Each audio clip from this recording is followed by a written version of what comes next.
అపోస్తల కార్యములు 17:6. అయితే వారు కనబడనందున యాసోనును కొందరు సహోదరులను ఎక్కడికి తీసుకెళ్ళారు? ఆ పట్టణపు, ఏ పట్టణం ఇది? దెస్సలోనిక పట్టణపు అధికారుల యొద్దకు ఎలా తీసుకెళ్ళారు? కారులో తీసుకెళ్ళారా? ఈడ్చుకొని పోయి చూడండి, భూలోకమును తలక్రిందు చేసిన వారు ఇక్కడికి కూడా వచ్చి ఉన్నారు. యాసోను వీరిని సేవకుడంటే ఎవరు? దేవుని బిడ్డలు అంటే ఎవరు? అసలు మన సామాన్యులు కానే కాదు. తెలుసుకోండి ఈ సత్యాన్ని ముందు. అమూల్య రక్తంతో కడుగబడిన వారు, పరిశుద్ధత యేసు రక్తము ద్వారా ప్రతి పాపము నుండి కడుగబడిన వారు. అంతేకాదు, దేవుని బిడ్డలుగా జీవించున్న మనల్ని ఇక్కడ ఏమన్నారు? భూలోకమును తలక్రిందులు చేసేవారు. నా ప్రియమైన సేవకులారా, అసలు మనం ఎప్పుడు కూడా దేవుడు మనం ఎక్కడా తక్కువగా ఎంచలేదు. గుర్తుపెట్టుకోండి, తక్కువగా చేసినట్టు కనపడతాం లోకానికి, కానీ మనం ఎక్కడా తక్కువగా చేయబడలేదు. ఇదే 2వ కొరింథీ పత్రిక 2వ అధ్యాయం 14 వచనంలో ఒక మాట ఉంది. ఏమన్నారు? మా ద్వారా ప్రతి స్థలమందును క్రీస్తును కూర్చిన జ్ఞానము యొక్క సువాసనను కనుపరచుచు ఆయన యందు మమ్ములను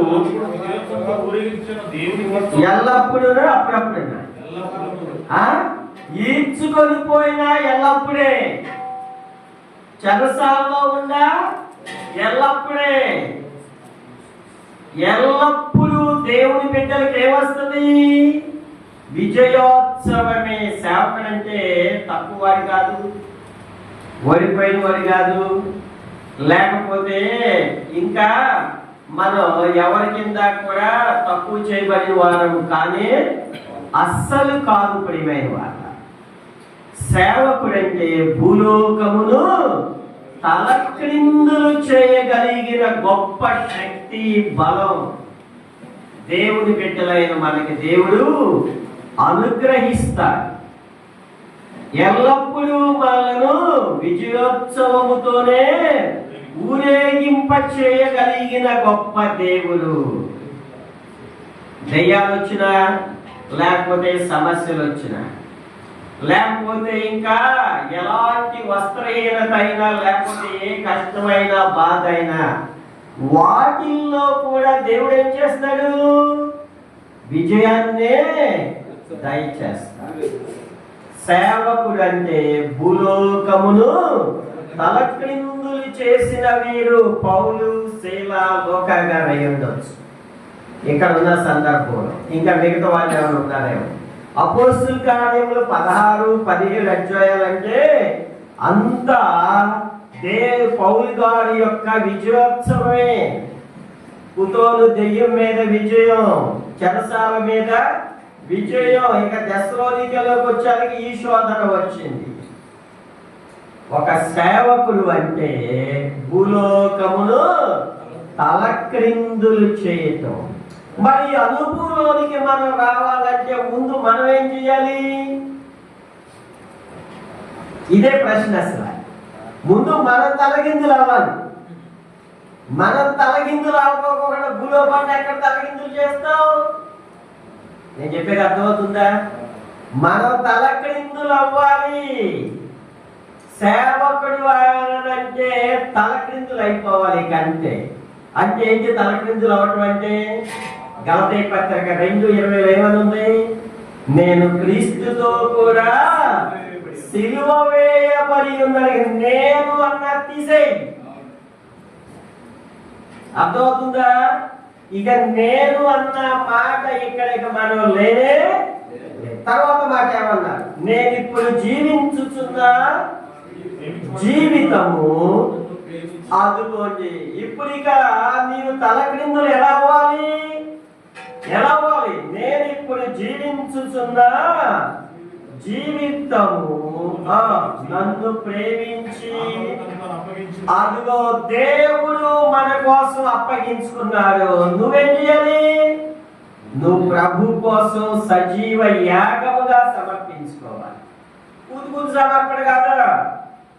సేవ చేస్తున్నావు అంటాడు, ఇంకేదో చేస్తాడు. ఇది అసలు దేవుడు పెట్టే లక్షణాలు కానే కాదు. నేను అనన్నది తలక్రిందులు అయిపోవాలి కంటే. ఏంటి తలక్రిందులు? సిలువ వేయబడిన అనుభవం. శరీరాశలకి, లోకాశలకి, పాపానికి, నీ అహంభావానికి, నీ అతిశయానికి, ఇంకా దేనికైనా నువ్వేమైపోవాలి? సిలువ వేయబడిపోవాలి కంటే. మళ్ళీ ఏం చేయాలి? ప్రభు నీ కోసం అప్పగించుకున్నారు. నీవు కూడా ఏం చేయాలి? ప్రభుకే అప్పగించుకో, ఇంకా దేనికి అప్పగించుకోవద్దు. తర్వాత ఏమన్నారు? దేవుని కుమారి అందరి విశ్వాసము వలన జీవించుచున్నాను. ఏ విశ్వాసం? అల్ప విశ్వాసం కాదు. అర్థమైందా? అల్ప విశ్వాసులారన్నారు. అల్ప విశ్వాసం కాదు. పేతురు గారిని ఏమన్నాడు? అల్ప విశ్వాసి అని. అల్ప విశ్వాసం కాదు, గొప్ప విశ్వాసం మనం కలిగి ఉండాలి. దేవుని వాక్యాన్ని బట్టి, ప్రభు నిన్ను పిలిచిన దాన్ని బట్టి, ఏ స్థితిలో దేవుడు నిన్ను రక్షించుకున్నారో, సేవకు పిలిచారో, దేవుడు నీకు ఇచ్చిన ఏ దర్శనం ఏంటో, ఆయన పిలిపేంటో, ఆయన చిత్తం ఏంటో నువ్వు తెలుసుకొని నువ్వేమవ్వాలిగా?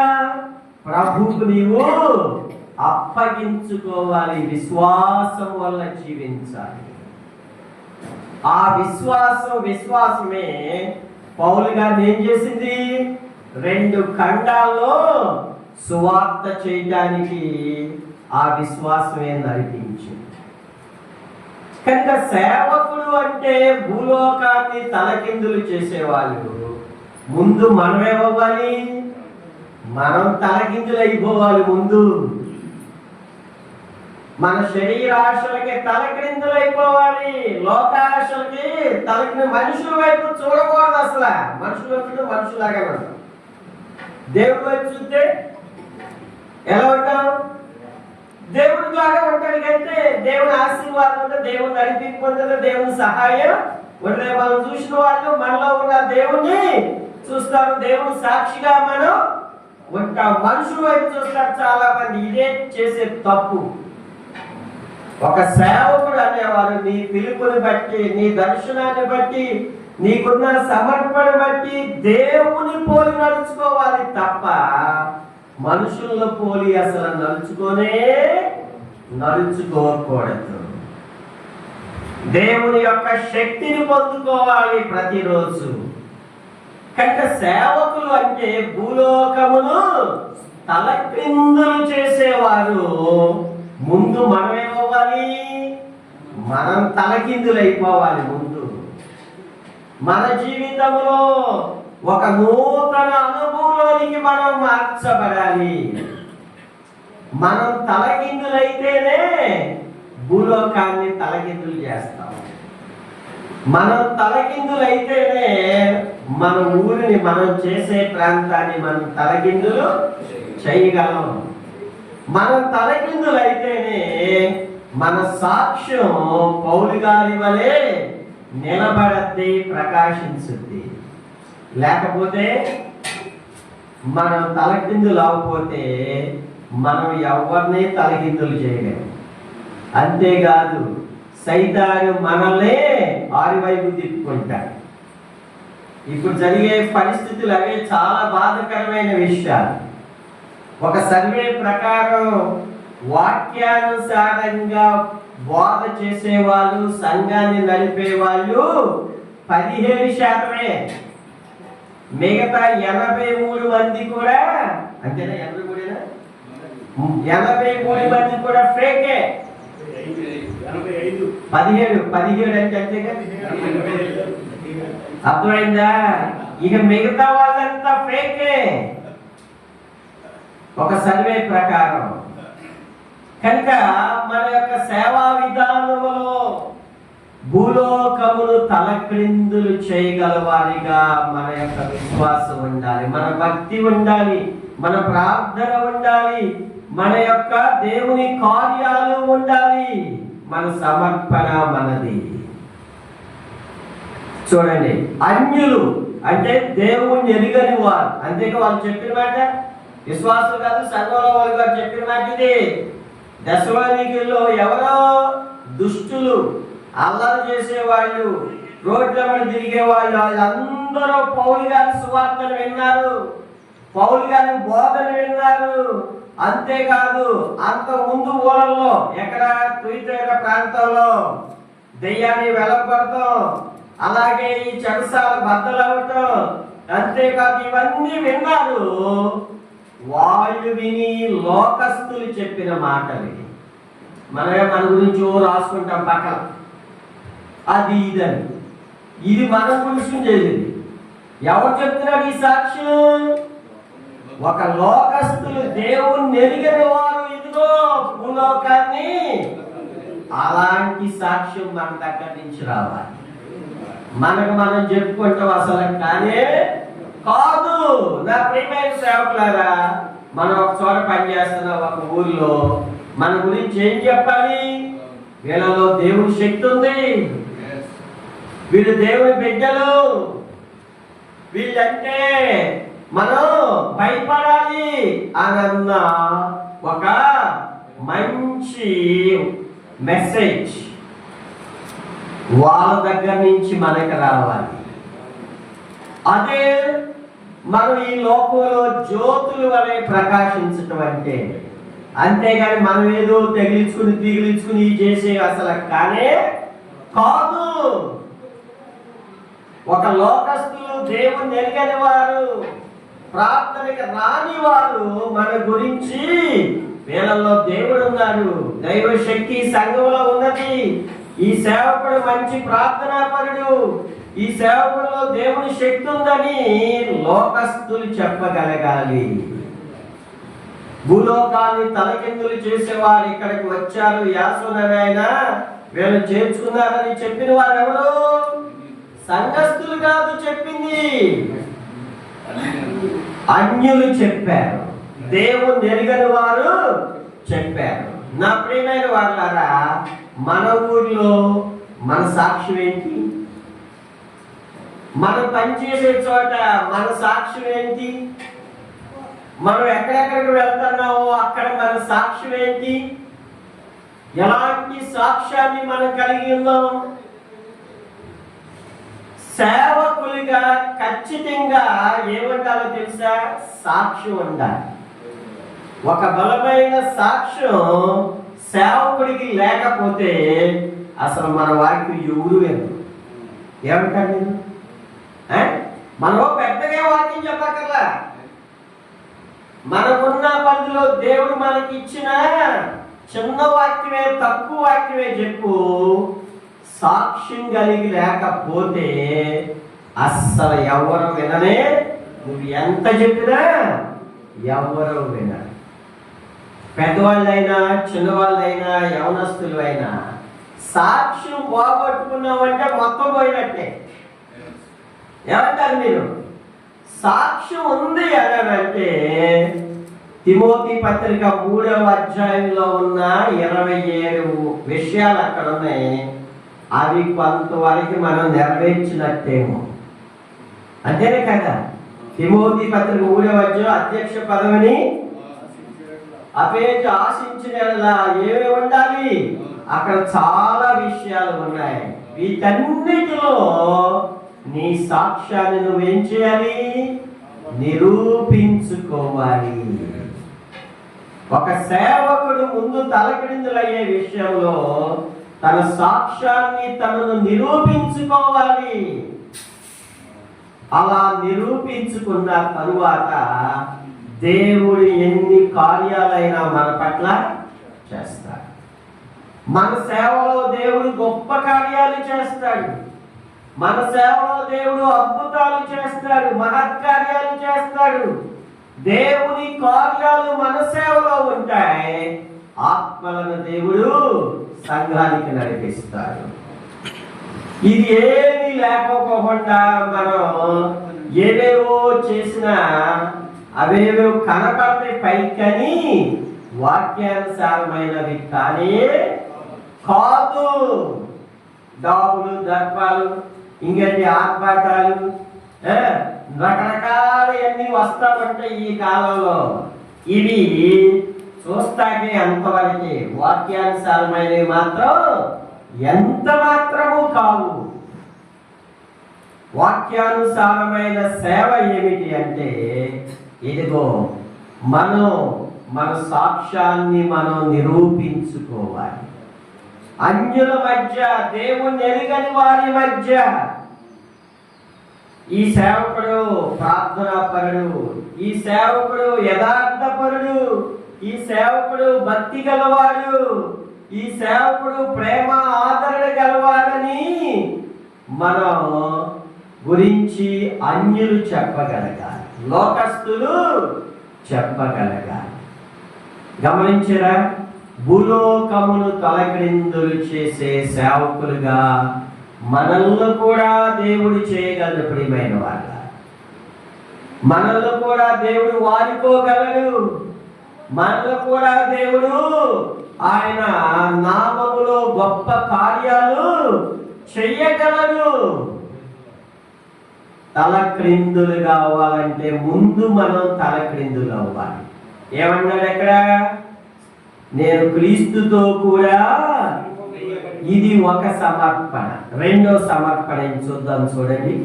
మొదటి తిమోతి పత్రిక, పౌలు గారి యొక్క వ్యక్తిగత, రెండో తిమోతి పత్రిక, పౌలు గారి యొక్క వ్యక్తిగత సాక్ష్యంలో 3వ అధ్యాయం 10వ వచనం చూడండి. 3:10. రెండవ తిమోతి 3. అయితే నా బోధను, నా ప్రవర్తనను, నా ఉద్దేశమును, నా విశ్వాసమును, నాది. ఇక్కడ నాది అర్థమైందా? మన ఆత్మీయ జీవితంలో మనం ఇవన్నీ చూపించాలి, నెరవేర్చాలి. నా విశ్వాసమును, నా దీర్ఘశాంతమును, నా ప్రేమను, నా ఓర్పును. ఇది భక్తుడైన సేవకుడైన పౌలు తలక్రిందులైన విధానం. అంతకుముందు ఎలాంటి వాడు? దోషకుడు, హింసకుడు, హానికరుడు. తలక్రిందులైపోయాడు. అంతే. మళ్ళీ ఎవరి మీద చేయించుకున్నాడు. ఒకటి తక్కువ 39 దెబ్బలు, 40, ఒకటి తక్కువ 40 దెబ్బలు 5 సార్లు కొట్టించుకున్నాడు. హత్యలే ప్రాణాధారమైన దొరికిన ఎలా కొట్టేసేవాడు. ఎలా తలక్రిందులయ్యాడు? ఎన్నో వస్త్రాలు ఈ కొనేలో ఈడ్చుకొని పోయారు. ఇది తలక్రిందుల జీవితం. గమనించారా?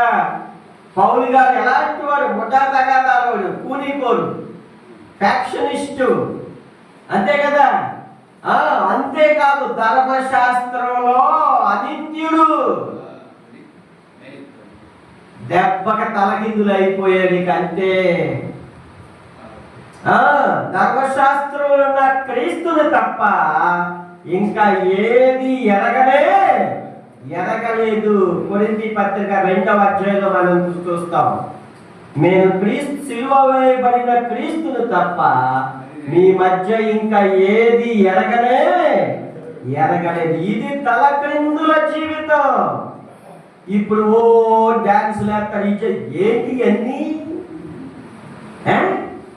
సిలువ సువార్త లేకపోతే ఇవన్నీ ఎందుకు ప్రయోజనం? పౌలు గారి యొక్క సేవా విధానం అప్పటికే కాదు, ఇప్పటికి కూడా ఎంతో ప్రామాణికముతో వాక్యానుసారంగా ఉన్నది. కంటే ఇప్పుడు ఈ మార్పులు ఇవన్నీ దేవుని చిత్తానుసారమైనవి అసలు కానే కాదు. ఇదిగో చూడండి ఎలా తలక్రిందులు అయిపోయాడో. చూడు తిమోతి, నీవు నా బోధను, ఏ బోధ, ఏం బోధ చేశాడు ఆయన? క్రీస్తు యేసే ముఖ్యమైన మూలరాయి అయి ఉండగా క్రీస్తు ప్రభువే. ఈ మధ్యలో ఒక నేను ప్రశ్న వేశాడు, అసలు యేసు ప్రభు ఏం చేయలేదు కదా, వీళ్ళందరిగా సంఘాలు కట్టింది, ఆ సంగతి యేసు ఆలే కానీ యేసు ప్రభుది ఎక్కడ ఉందండి? ఊరు నువ్వు ఎక్కడ ఉందిరా? వాక్యం తెలియచావరా మీకు? మార్క్స్ వార్త మొదటి వచ్చింది చదవమని ఏమన్నాడు అక్కడ? మొదటి వచ్చిన ఏమనుంది చూడండి. ఏమనుంది? దేవుని కుమారుడైన యేసు క్రీస్తు సువార్త. యేసు ప్రభు సువార్త అసలు ముందు ఆయనే చెప్పుకున్నాడు. అదే 15 వచ్చింది చదవండి. మొదటి మార్కు 1:15 ఏంటి? కాలము సంపూర్ణమై ఉన్నది, దేవుని రాజ్యము సమీపించినది, వారు మనసు పొంది సువార్తను ముందు ఆయనే ప్రకటించుకున్నారు బాబు. ఆయన ప్రకటిస్తూ దేవాలయ ప్రాంతం వస్తే ఇతరు కనపడ్డారు. ఎవరు? అది కనపడితే రంజయ్య మిమ్మల్ని మనుషులు బట్టి జాతరగా చేస్తానన్న. ఆయన అలా 12 మంది అయ్యారు, అలా 70 మంది అయ్యారు, అలా ప్రభు శిలువ సమర్పించుకున్నారు. ఆయనే ముఖ్యమైన మూలరాయి. అసలు ప్రభు సువార్తను మనంగా ప్రకటించింది ముందు ఎవరు ప్రకటించుకున్నారు? ఆయనే ప్రకటించుకున్నారు ముందు వచ్చి.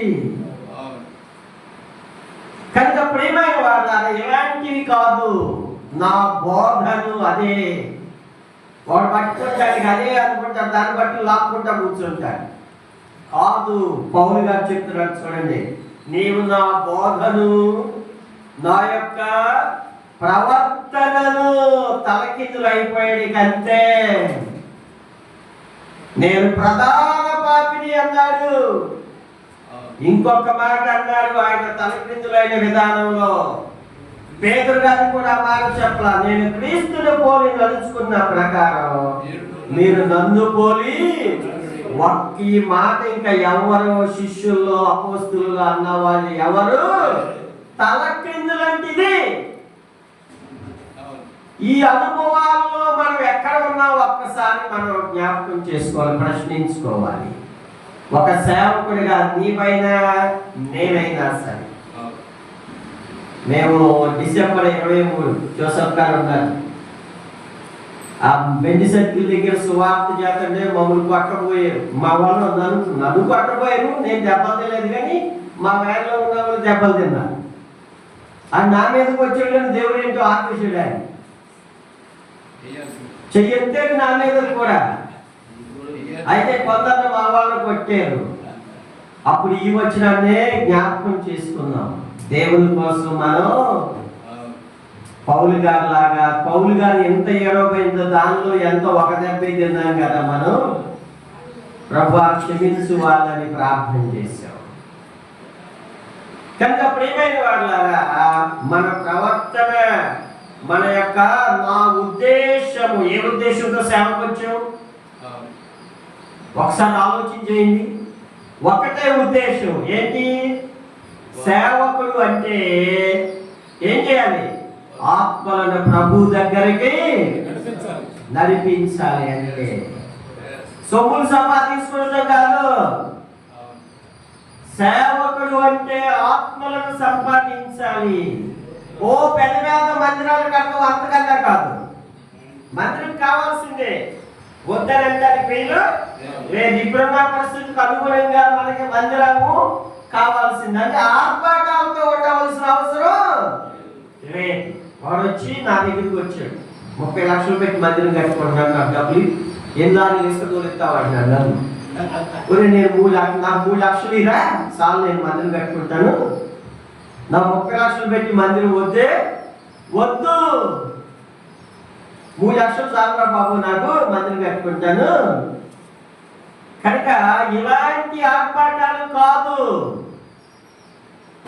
దేవుని సన్నిధిలో ఆత్మలను నశించిపోయే ఆత్మలు మన ఊర్లో ఉన్నారు, మన చుట్టుపక్కల ఊర్లో ఉన్నారు, ఇవన్నీ ఉన్నారు. వాటి కోసం నీవు పరిగెత్తాలి అంతే, నరకం కూడా కాదు. అపోస్తల కార్యంలో 16-17 అధ్యాయాలు ఎన్ని ఊళ్ళు ఉన్నాయి? రెండవ సువార్త యాత్రలో 25 ఊళ్ళు మెన్షన్ చేయబడ్డాయి అక్కడ. అంటే 25 ప్లస్ అని వేసుకోవాలి అంతే. రాయపడినేమో 25 ఊళ్ళే రెండవ సువార్త యాత్రలో. దాని చుట్టుపక్కల గ్రామాల్లో కూడా వచ్చి ఉంటారు కదా. అలా ఆయన పరిగెత్తి సేవ చేశాడు. కనుక ప్రియమైన వారులారా, ఒక సేవకుడు అంటే ముందు మొట్టమొదటిగా ఏమవ్వాలి? మనం తలక్రిందులవ్వాలి. కంటే బాధలు వస్తాయా? వచ్చినాయి, భరించు. అవమానాలు వచ్చినాయా? వస్తాయి, భరించు. ఇంకా ఏమైనా వచ్చినాయా? వస్తాయి, భరించు. వాళ్ళ కోసం ప్రార్థన చేయండి. అక్కడే దేవుడు నువ్వు ఎక్కడ నువ్వు అవమానపరచబడ్డావో అక్కడే దేవుడు నిన్ను ఒక సమయంలో లేవనెత్తాడు. ఎక్కడ నీవు నేను నిందించాడు వాళ్ళే వస్తారు. మనం ఎన్ని సాక్ష్యాలు మనం వినట్లేదు ఇలాంటివి. అర్థమైందా? సందర్భం వచ్చింది కాబట్టి ఇంకా చెప్తున్నాను. ఎక్కడన్నా ఏదన్నా కొట్టబడతాను ఇలాంటివి కాదు, వీటిలో పాల్గొని చేయబాకండి, చేయకూడదు. అలాంటివి ప్రోత్సాహకరమైనవి కానే కాదు. వాటి కోసం నువ్వు మోకరించి కన్నీటి ప్రార్థన చెయ్యి. ప్రభు ఇలా జరిగింది నాయన మణిపూర్లో, నువ్వు సహాయం చెయ్యి. అంతేగాని వీటిలో పాల్గొని చేయబాకండి, గ్రూపులో పెట్టబాకండి. తప్పిది. మీ తెలుగు ఇయే చూస్తారు. వీటిని కాదు, వీటి కోసం కన్నీటి ప్రార్థన చేయి. అర్థమవుతుందా? ఇంకేదన్నా ప్రోత్సాహకరమైనది ఉన్నాయి, అలాంటి వాటిని పెట్టు. నేర్చుకుంటారు, ఆదరింపబడతారు, బలపరచబడతారు. కనుక ప్రియమైన వాళ్ళారా, పౌలు గారి యొక్క తలక్రిందుల్లో మనం ఎంతున్నాం? ఆయనలాగా మనం అవ్వలేము, దానిలో మాత్రం వాస్తవం. నేనైనా అంతే, మీరైనా అంతే. అయితే మనం ఎంతవరకు ఉన్నాం అది మనందరం ప్రశ్నించుకోవాల్సిందే. నీవు నా బోధను, నా ప్రవర్తనను, నా ఉద్దేశమును, నా విశ్వాసమును, ఏ విశ్వాసం? దమస్కులో పడ్డాడు, మళ్ళీ విశ్వాసంలో వెను తిరగలేదు. నీకంతే. దమస్కులో ఆ దర్శనం చూశాడు. అగ్రిప్ప రాజా, నాకు కనబడిన దర్శనానికి నేను అవిధేయుడను కానే కాను అని అన్నాడు. అంతే. మళ్ళీ వెను తిరగలేదు. అలాంటి విశ్వాసం మనలో ఉండాలి. ఒక్కొక్కరికి ఒక్కొక్కసారి బాధ వేస్తుంది అన్నమాట. అసలు ఎందుకు సేవకు వచ్చాడు అయ్యి అనిపిస్తుంది నాకు. మనం సేవకు వచ్చామంటే ఎందుకు వచ్చాం? అన్నిటినీ భరించడానికే వచ్చాం. అవన్నిటి కోసమే మనం భరించేసి సహించడానికే వచ్చాం. మరి దేవుడు ఆశీర్వదిస్తాడా? కష్టంగా ఆశీర్వదిస్తాడు. దానిలో అసలు అనుమానం లేనే. నేను ఒక సేవకుడి గురించి చెప్తాను.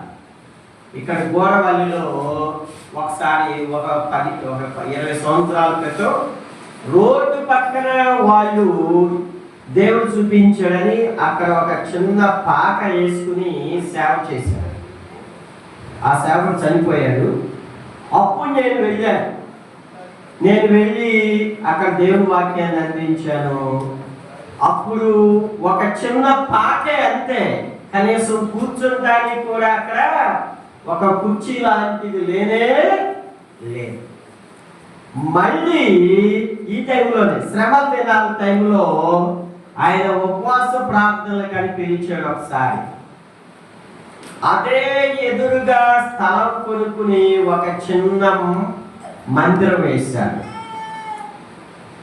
మళ్ళా ఒక 10 సంవత్సరాల తర్వాత కొడుకు పెళ్లికి పిలిచాడు. ఆ మందిరం పక్కనే ఒక స్థలం కొనుక్కున్నాడు, ఒక మంచి ఇల్లుని ముందు మందిరం కట్టాడు. నేను అప్పుడే అన్నా, మందిరం కట్టావు కదా అన్నా, నీకు దేవుడు ఇల్లు ఇస్తాడే అన్నా. మంచి ఇల్లు ఇచ్చాడు. ఇంట్లో ఏమన్నా తెలుసా, అసలు ఫర్నిచర్ అంతా రోజు ఉంటే నేను ఆశ్చర్యపోయా. మరి ఉద్యోగం చేసి నాకు కూడా ఇస్తాడు లేనే లేవు రావు. దేవుడు నేను ఎంతగా ఆశీర్వదించాడు. నా ప్రియమైన వాళ్ళారా, సేవకు మనం ముందు వచ్చాము అంటే ఫస్ట్ నీ యొక్క పరీక్షలో, నీ విశ్వాసములో, నీ సమర్పణలో, నీ త్యాగములో నిన్ను నీవు నిరూపించుకోవాలి. కనుక అలా నిరూపించుకోవాలి. అది అట్టుండాలి, నేను ఎట్టుండాలి, ఏంటి నువ్వు ఉండేది ముందు ఆ సంగతులు చెప్పు. ముందు అవి మాట్లాడరు. నిన్ను నీవు నిరూపించుకో. తరువాత దేవుడు పైకెత్తటం మొదలు పెట్టి ఎవడు ఆపలే. దేవుని స్తోత్రం కలుగును గాక. కనుక ప్రియమైన వాళ్ళారా, మనం ముందు తల క్రిందులు అవ్వాలిలా. నా విశ్వాసమును, నా దీర్ఘ శాంతము. మాట్లాడితే తిట్టేవాడు, కొట్టేవాడు, చేయలేకపోయేవాడు. ఇప్పుడు వస్త్రలో ఈగులో వెళ్ళి ఊరుసు చివరికి ఏడవబడ్డ నోరు మూసిపారేసరి కంటే ఎవరిని మాట్లాడే రోమా ప్రభుత్వ పౌరసత్వం ఆయనకి. రోమా ప్రభుత్వ పౌరసత్వం మన భాష చెప్పాలంటే అమెరికా గ్రీన్ కార్డు.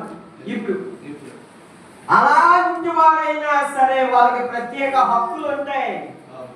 వాళ్ళకి అయినా సరే అలాంటివి ఏవి నోరు మెదపక దేవుని కోసం దీర్ఘశాంతాన్ని భరించాడు, సహించాడు, వహించాడు, ఓర్చుకున్నాడు. నా దీర్ఘశాంతమును, నా ప్రేమను ఏంటి ఏం చూపించాడు పౌలు గారు? ప్రేమను చూపించాడు. ఎక్కడుంది? రోమా పత్రిక 16వ అధ్యాయంలో 35 పేర్లు రాశారు. 27 మందిని ఆయన జ్ఞాపకమే చేసుకున్నాడు. 8 మంది మీకు వందనాలు చెప్తున్నారని చెప్పాడు. ప్రేమను చూపించాడు. ఎవరిని మర్చిపోదు. లాంగెస్ట్ నేమ్స్ లిస్ట్ పత్రికలో ఎక్కడ? రోమా పత్రిక 16వ అధ్యాయమే 35 పేర్లు అక్కడ ఉంటాయి. ఆయన ప్రేమ ఎక్కడ కూడా ఆయన మర్చిపోలేదు. నా ప్రేమను, ఏ ప్రేమ? మనుషుల ప్రేమ కాదు, క్రీస్తు ప్రేమ. అది దేవుని ప్రేమను. మనందరూ ఉండాల్సిన ప్రేమ అదే. మన ప్రేమ అంటే సాయంత్రానికి షట్పట్లే, పొద్దున్నే బాగుంది, సాయంత్రానికి షట్పట్లు అవుతుంది. దేవుని ప్రేమ అయితే శాశ్వతం. ప్రేమ శాశ్వత కాలం ముందు. అదే నా ప్రేమను, నా ఓర్పును. గమనించరా, సేవకుడికి ఏముండాలి? ప్రేమ ఉండాలి. మొదటి కొరింథీ 13వ అధ్యాయం అంటే అదే కదా. ఆ ప్రేమను మనం చూపించాలి. ఆ ఓర్పు. అంత్యొకయ, యూకొనియ, లుస్త్రాను పట్టణంలో నాకు కలిగినట్టి హింసలు ఏమొచ్చినాయి తర్వాత? ఉపద్రవములు. ఎక్కడ? వాడ బద్దలైపోయేటట్టుంది. 14 రోజులు వాళ్ళకి అన్నం లేదు, కట్టుకున్న బట్టలతోనే ఉన్నారు. అందరూ చచ్చిపోతారేమో అనుకున్నారు. ఒక్క పౌలు గారి ద్వారానే వాళ్ళందరినీ దేవుడు కాపాడారు. ఇది తల క్రిందులు. ఉపద్రవములను తెలుసుకున్న వారమై నన్ను వెంబడించిరి, అట్టి హింసలను సహించితిని. ఇక్కడ మనం చదివిన 10వ అధ్యాయం నుంచి ఈ 11వ అధ్యాయంకి 10 రకాల పౌలు గారి సేవా జీవిత అనుభవాలు ఉన్నాయి. అర్థమైందా? మనం చెప్పుకుంటాం కాదు, ఆచరణలోనికి మనం సిద్ధపడాలి, చూపించాలి. ఒక సేవకుడు అంటే ఇలాంటి అనుభవాల్లో మనం కలిగి ఉండాలి. గమనించారా? కనుక ప్రియమైన వాళ్ళారా, మరి దీనిలో మనం ఎంత ఏ స్టేజ్లో ఉన్నాం, ఎంత మన యొక్క పర్సెంటేజ్, నీవైనా నేనైనా. ఇప్పుడు నేను మంచి కారులో వచ్చాం, ఇదే చూస్తారు మీరు, అంతేగా? దీనికి ముందు 15-20 కిలోమీటర్లు రాత్రిపూట సైకిల్ మీద మేము వెళ్ళాం. నాతో పాటు ఉండే వాళ్ళు కొందరు ఇక్కడ ఉన్నారు, చూసుకోండి. మైకులు పెట్టాలి, మైకులే కాదు, పెట్రోల్ బాక్స్ లైట్లు పెట్టుకుని, ఇప్పుడు అలా తెలవది, పెట్రోల్ బాక్స్ లైట్లు పెట్టుకుని, బైబిల్లో 2-3 మ్యాంటిల్స్ పెట్టుకుని, ఎందుకంటే పోతుంది సైకిల్ ఎక్కడ కదా, అది ఊడిపోతుంది ఎత్తు పదాలకి. మళ్ళీ వెలిగించేటప్పుడు కొత్త మ్యాంటిల్ పెట్టుకోవాల్సిందే. పెట్టుకుని అలా సేవ చేశాడు విజయబాబు. ఆ తర్వాతే కారు వచ్చింది. మన ముందేం కావాలనుకుంటాం? ఆయన ఆ కారు కొన్నా, నేను ఈ కారు కొనాలి, కనీసం పాతదాన్ని కొనాలనుకుంటాం. తప్పులేదు, కానీ ముందేమో ఇస్తాడు దేవుడు. ముందేముండాలి? పౌలు గారు ఏమున్నాయి అర్థమైందా? తలక్రిందులు అవ్వాలి ముందంతే. పౌలు గారు ఏ విధంగా అయ్యాడో ఇంకా చెప్తున్నాను. అసలు పౌలు గారి దగ్గర డబ్బులు ఉన్నట్టు ఎక్కడ కనపడతా? ఎక్కడ ఉండదు చూసుకోండి. డబ్బులు ఆయన చేతిలో ఉన్నట్టు ఎక్కడ అసలు ఉండనే ఉండదు. అయినా ఏం చేశాడు? 2 ఖండాలు తిరిగాడు. రోమా పట్టణానికి వెళ్ళి అగ్రిప్రాసుకే ప్రభుత్వం వాళ్ళ ఖర్చులతో వెళ్ళి సువార్త, ప్రభుత్వ వాళ్ళ ఖర్చులు అంటే ఎలా? అరెస్ట్ అయ్యి జైలు చేసి. కనుక మనం ఏమనుకుంటాం? మీటింగ్ పెట్టాలంటే అసలు ముందు పెట్టుకుని ఏమంటారంటే అది లేదు ఎట్టాగనుకుంటాం. కాదు ప్రియమైన వాళ్ళారా, నీ సమర్పణ, నీ త్యాగం, నీ విశ్వాసం, నీ సిద్ధపాటు, ప్రభు యొక్క నడిపింపు ఇలాంటి విషయాల్లో చాలా అవసరం. ఈ మధ్య ఒక సేవకుడు వచ్చి అన్న డబ్బులు లేక నా భార్య తాకట్టు పెట్టారు. తప్పురా నువ్వు చేసింది, ఎందుకు చేసావు అలాంటి? అలా మీటింగ్ పెట్టమని ఆడెవడో మీటింగ్ పెట్టాడని యూనివర్సిటీ అని పిలిపించాడు. ఎవరు పిలిపించమన్నారు నిన్ను? మరి నా దగ్గరికి వచ్చి నువ్వు 10 ఏళ్ళు ఇస్తావన్నాడు. నేను ఎవరు అబ్బాయి అని చెప్పాను. నువ్వే అధ్యక్షుడు అవ్వాలి, నువ్వే స్టేజ్ మీద, నేను అసలు స్టేజ్ మీదకి రాను అబ్బాయి అని చెప్పాను. ఇలాంటివి అసలు కానే కాదు. ఆత్మానుసారంగా దేవుని ఎలా నడిపిస్తారో అలా పెట్టు చాలు. అక్కడే ఆత్మ రక్షించబడతాయి. అక్కడే నీ సంఘం ఉద్యోగం పొందుకుంటుంది. అక్కడే నీ సంఘస్థులు కూడా బాధ్యత వహిస్తారు, పాలు పంచుకుంటారు. అక్కడే వాళ్ళను చూసి ఆత్మలు నడిపించబడతాయి. కానీ ఈ ఆర్భాటాల వల్ల ఏమీ ప్రయోజనం ఉండదా? నాకు తెలిసినంత వరకు అసలు ఉండనే ఉండదు. తెలుసుకున్న సత్యాలు మనం తలక్రిందులు అయ్యే విధానంలో ఉండాలి. ప్రభు యొక్క నడిపింపు ఎంతవరకు అంతవరకే మనం ఉండాలి. కొంచెంలో నీవు నమ్మకం ఉన్నావు, తర్వాత దేవుడు ఏం చేస్తాడు? ఇంకా పెద్ద విషయాలు ఇస్తాడు. అక్కడ నువ్వు నమ్మకం ఉన్నావు, ఇంకా దేవుడు ఏం చేస్తాడు? ఇంకా ఇస్తాడు. అది ఒక్కసారి శుధాత్మకి ఎక్కక్కర్లే. అది దేవుని చిత్తం అసలు కానే కాదు. తలక్రిందులు అవుదాం మనందరం. మరి వీళ్ళు చేసిన తలక్రిందులు ఏమిటి? దేవుని వాక్యంలో మనం 3 సందర్భాలు మనం చూద్దాం. చూడండి, దేవుని వాక్యంలో ఇక్కడే చూడండి. అపోస్తుల కార్యము 16వ అధ్యాయం 25వ వచనం చూడండి. అపోస్తుల కార్యములు 16:25. పౌలు గారు ఏం తలక్రిందులు చేశాడు ఇక్కడ? అయితే మధ్యరాత్రి వేళ దేవునికి ప్రార్థించుచు. ఏ పరిస్థితుల్లో? ఫ్యాన్లు ఉన్నాయా? మళ్ళా కుర్చీలు ఉన్నాయా? ఏ పరిస్థితుల్లో దెబ్బతిన్నారు, ఈడ్చుకొచ్చారు, తోసి ఒక పరేషుడు చెరసాని నాయకుడు కాళ్ళకి చేతులకి బండ వేసి బిగించాడు. ఒళ్ళు ఓడమైపోయింది. వీళ్ళు మాత్రం మౌనంగా లేరు. అంత సమర్పణ ఉంటే దేవుడు మౌనంగా ఉంటాడా? ప్రభు కోసం నువ్వు అంతగా చేస్తే దేవుడు ఎప్పుడైనా మౌనంగా ఉంటాడా? ఎలా తలక్రిందులైంది చూడండి. 26వ వచనం. అప్పుడు అకస్మాత్తుగా ఇదే పవర్ ఇన్ ద ప్రేయర్. అర్థమైందా?